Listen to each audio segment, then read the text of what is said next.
वापशा से breaking news शामिल कर रहे हैं। जरदारी बरादरी के मौजूद शख्सियत ने इंतखाबात में वोट देने से इनकार कर दिया। सहाफ़ियों से गुफ्तगू करते हुए कहा, हमारे इलाके के लोगों को नज़रअंदाज किया गया। साबिक MP गुलाम कादिर चांदियों समेत किसी मुंतखब नुमाइंदे ने हमारे इलाके को तरजीह नहीं दी। हम अपना वोट हकदार को देंगे।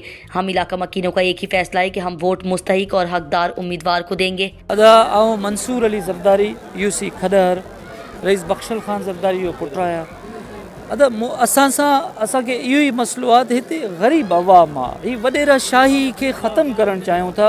वॾेरा शाही हिते छा थी करे हाउस ते वञी ॿुधाए थी त बाबा छॾे ॾियो, असांजा वोट वेठा आहिनि। वोट त ही ग़रीब अवाम आहिनि।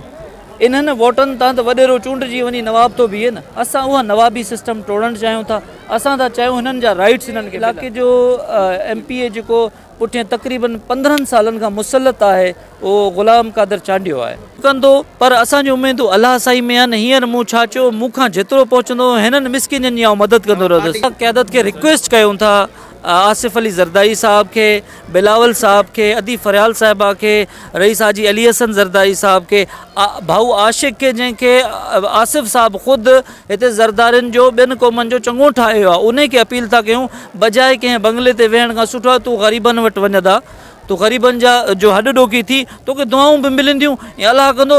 असांखे त इहा उमेद आहे त शायदि आशिक बि MP ते अची वेंदो। बुनियादी मसला बुनियादी मसलनि सां भरिया पिया आहिनि। न मेडिकल फैसिलिटी आहे, न तालीम आहे, न रोड आहे, रस्तो आहे। मूं वटि वीडियो रिकॉर्डेड पियो आहिनि। मूं MNS MPs खे मोकिलियूं आहिनि। न बेसिकली मूं तव्हांखे स्पीच में फरमायो त हू असांखे रियाया था सम्झनि त ही ज़रदारी आहे, ही बसि हाउस तां ॾंडो अची वेंदो, हीअं थी वेंदो, हूं थी वेंदो।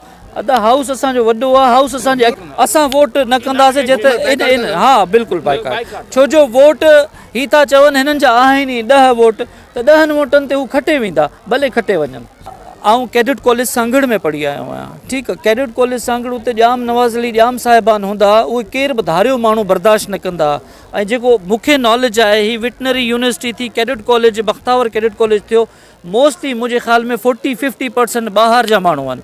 हिते जा इलाइक़े जा असांखे त न, हा कंहिं कुझु वॾेरनि जूं बनियूं आहिनि वेटरनरी यूनिवर्सिटी में, त उन्हनि पंहिंजा सोट मसाद खणाया आहिनि, कंहिं मिसकिन खे कोन खणायो अथनि। तालबो इहो ई आहे त हिननि जा राइट्स ॾियो। तॾहिं करे हिते जे माण्हुनि खे पंहिंजे ग़ुलामी में रखियो हुयो। अॼु ताईं अहिड़ा इलाइक़ा आहिनि जिन्हनि में तव्हांखे को बुनियादी सहूलियत बि कोन मिलंदो। असांजे पासे खां ओस्मान ख़ासखाली ॻोठ आहे, तव्हां उते वेंदो बरसातनि जे मौसम में तव्हां उन्हनि जी हालत ॾिसंदो। में को बि हुकूमती नुमाइंदो उन वटि न आयो। ऐं उन खां पोइ तव्हां अॻिते वेंदो ॻोठ रज़ात बिरोही में, जंहिंमें के 50 साल थी विया आहिनि।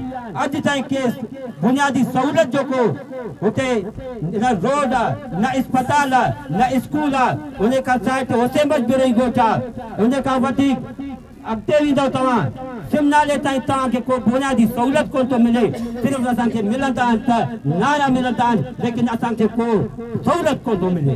बारिश पवे थी त असांखे लाश खणण जे लाइ बि रस्तो नथो मिले। एतिरे हद ताईं असांजे ॻोठ सां, रईस बख्शल जरदारी साहिब जे ॻोठ सां, उमर बोदलेजा जे ॻोठ सां, बल्कि दह खडर ऐं दह छनबिहार जे हर हिकु ॻोठ ताईं मसला दरपेश आहिनि। इहा बजट केॾांहुं थी वञे, इहे वसाइल जेके तालुके सकरंड जे लाइ ज़िले जे तरफ़ां, आला क़यादत जे तरफ़ां, वफ़ाक़ जे तरफ़ां जेको फंड्स जेके जारी था थियनि, उहे आख़िर केॾांहुं था वञनि। असां इहो ई आवाज़ उथारियो आहे पंहिंजे रहनुमा, पंहिंजे अॻवान जी लीडरशिप में।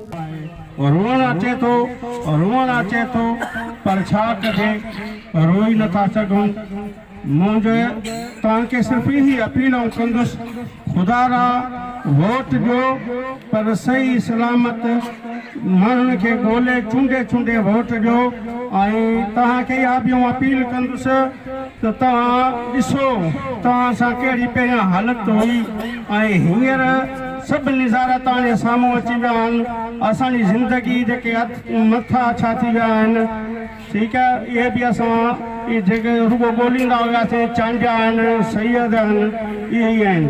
मुंहिंजा भाउ असां सिर्फ़ु नाला ॿुधा आहिनि पर अखियुनि न आहिनि ॾिठा।